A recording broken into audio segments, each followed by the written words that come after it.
ന്യായാധിപന്മാർ അധ്യായം 21. എന്നാൽ നമ്മിൽ ആരും തന്റെ മകളെ ഒരു ബെന്യാമിന് ഭാര്യയായി കൊടുക്കരുത് എന്ന് ഇസ്രായേല്യർ മിസ്പയിൽ വെച്ച് ശബ്ദം ചെയ്തിരുന്നു. ആകയാൽ ജനം ബഥേലിൽ ചെന്ന് അവിടെ ദൈവസന്നിധിയിൽ സന്ധ്യ വരെ ഇരുന്ന് ഉച്ചത്തിൽ മഹാവിലാപം കഴിച്ചു.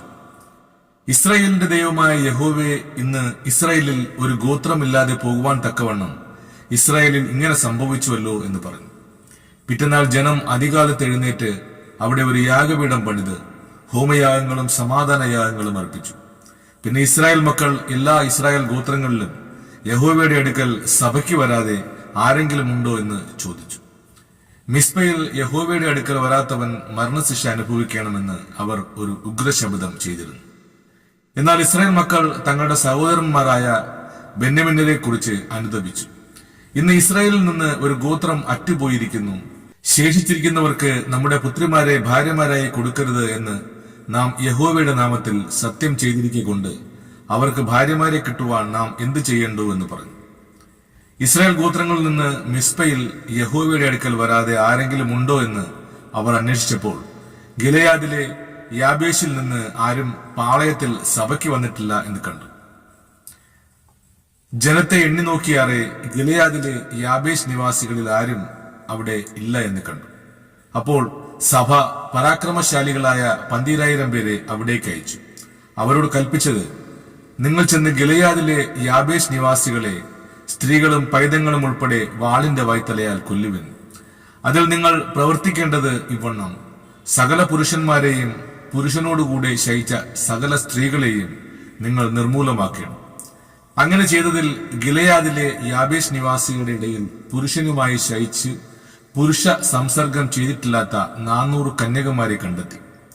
അവരെ കനാൻ ദേശത്തിലെ ശിലോവിൽ പാളയത്തിലേക്ക് കൊണ്ടുവന്നു.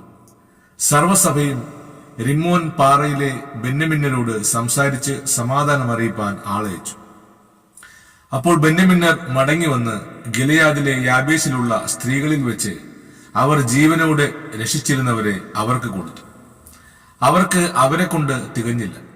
യഹോവ ഇസ്രായേൽ ഗോത്രങ്ങളിൽ ഒരു ഛേദം വരുത്തിയിരിക്കൊണ്ട് ജനം ബെന്യാമിനെ കുറിച്ച് ദുഃഖിച്ചു.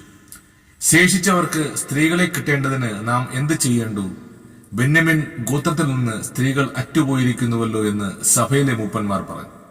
ഇസ്രായേലിൽ നിന്ന് ഒരു ഗോത്രം നശിച്ചു പോകാതിരിക്കേണ്ടതിന് ബെന്യാമിനിൽ രക്ഷപ്പെട്ടവർക്ക് അവരുടെ അവകാശം നിൽക്കണം. എങ്കിലും നമുക്ക് നമ്മുടെ പുത്രിമാരെ അവർക്ക് ഭാര്യമാരായി കൊടുത്തുകൂടാ. ബെന്യാമിനർക്ക് സ്ത്രീയെ കൊടുക്കുന്നവൻ ശപിക്കപ്പെട്ടവനെന്ന് ഇസ്രായേൽ മക്കൾ ശപഥം ചെയ്തിരിക്കുന്നുവല്ലോ എന്നും അവർ പറഞ്ഞു. അപ്പോൾ അവർ ബഥേലിന് വടക്കും ബഥേലിൽ നിന്ന് ഷെഖിമിലേക്ക് പോകുന്ന പെരുവഴിക്ക് കിഴക്കും ലബനോയ്ക്ക് തെക്കും ശിലോവിൽ ആണ്ടുതോറും യഹോവയുടെ ഉത്സവമുണ്ടല്ലോ എന്ന് പറഞ്ഞു. ആകയാൽ അവർ ബെന്യാമിനരോട്, നിങ്ങൾ ചെന്ന് മുന്തിരിത്തോട്ടങ്ങളിൽ പതിയിരിപ്പിൻ. ശിലോവിലെ കന്യകമാർ നിരനിരയായി നൃത്തം ചെയ്യുവാൻ പുറപ്പെട്ടു വരുന്നത് നിങ്ങൾ കാണുമ്പോൾ മുന്തിരിത്തോട്ടങ്ങളിൽ നിന്ന് പുറപ്പെട്ട് ഓരോരുത്തൻ ശിലോവിലെ കന്യകമാരിൽ നിന്ന് ഭാര്യയെ പിടിച്ച് ബെന്യാമിൻ ദേശത്തേക്ക് പോയിക്കൊള്ളുവിനെന്ന് കൽപ്പിച്ചു. അവരുടെ അപ്പന്മാരോ ആങ്ങളമാരോ ഞങ്ങളുടെ അടുക്കൽ വന്ന് സങ്കടം പറഞ്ഞാൽ ഞങ്ങൾ അവരോട്, അവരെ ഞങ്ങൾക്ക് ദാനം ചെയ്യുവിൻ. നാം പടയിൽ അവർക്കെല്ലാവർക്കും ഭാര്യമാരെ പിടിച്ചു കൊണ്ടുവന്നില്ല. നിങ്ങൾ കുറ്റക്കാരാകുവാൻ നിങ്ങൾ ഇക്കാലത്ത് അവർക്ക് കൊടുത്തിട്ടും ഇല്ലല്ലോ എന്ന് പറഞ്ഞുകൊള്ളാം. ബെന്യാമിനർ അങ്ങനെ ചെയ്തു. നൃത്തം ചെയ്യുന്ന സ്ത്രീകളെ തങ്ങളുടെ എണ്ണത്തിനൊത്തവണ്ണം പിടിച്ച് തങ്ങളുടെ അവകാശത്തിലേക്ക് മടങ്ങിച്ചെന്നു. പട്ടണങ്ങളെ വീണ്ടും പണിത് അവയിൽ പാർത്തു. ഇസ്രായേൽ മക്കളും ആ കാലത്ത് അവിടം വിട്ട് ഓരോരുത്തൻ താന്താന്റെ ഗോത്രത്തിലേക്കും വീട്ടിലേക്കും പോയി. അങ്ങനെ അവർ അവിടം വിട്ട് ഓരോരുത്തൻ താന്താന്റെ അവകാശത്തിലേക്ക് ചെന്നു. ആ കാലത്ത് ഇസ്രായേലിൽ രാജാവില്ലായിരുന്നു. ഓരോരുത്തൻ തനിക്ക് ബോധിച്ചതുപോലെ നടന്നു. ആമേൻ.